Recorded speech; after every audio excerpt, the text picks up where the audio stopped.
بسم اللہ الرحمن الرحیم۔ اللہ تبارک و تعالیٰ کے نام سے شروع جو بڑا مہربان اور نہایت رحم کرنے والا ہے۔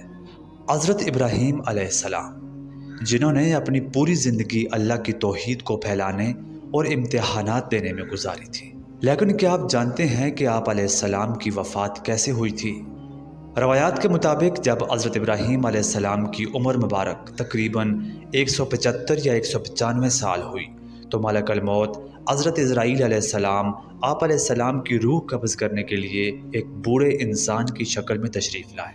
حضرت ابراہیم علیہ السلام بہت مہمان نواز تھے۔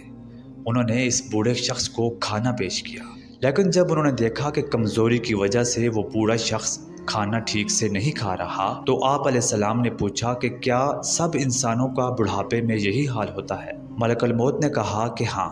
تب حضرت ابراہیم علیہ السلام نے اللہ تعالیٰ کی ملاقات کو پسند فرمایا۔ ملک الموت نے انتہائی نرمی اور احترام کے ساتھ خلیل اللہ کے دوست کی روح کو قبض کر لیا۔ آپ علیہ السلام کو فلسطین کے شہر الخلیل ہیبرن میں مغارۃ المغفیلہ یعنی مسجد ابراہیمی میں دفن کیا گیا۔ آخر میں اللہ سے دعا ہے کہ وہ ہم سب کو آپ علیہ السلام کے نقش قدم پر چلنے کی توفیق عطا فرمائے۔ آج کی ویڈیو میں اتنا ہی، ملتے ہیں آپ سے اگلی ویڈیو میں کسی نئے موضوع کے ساتھ۔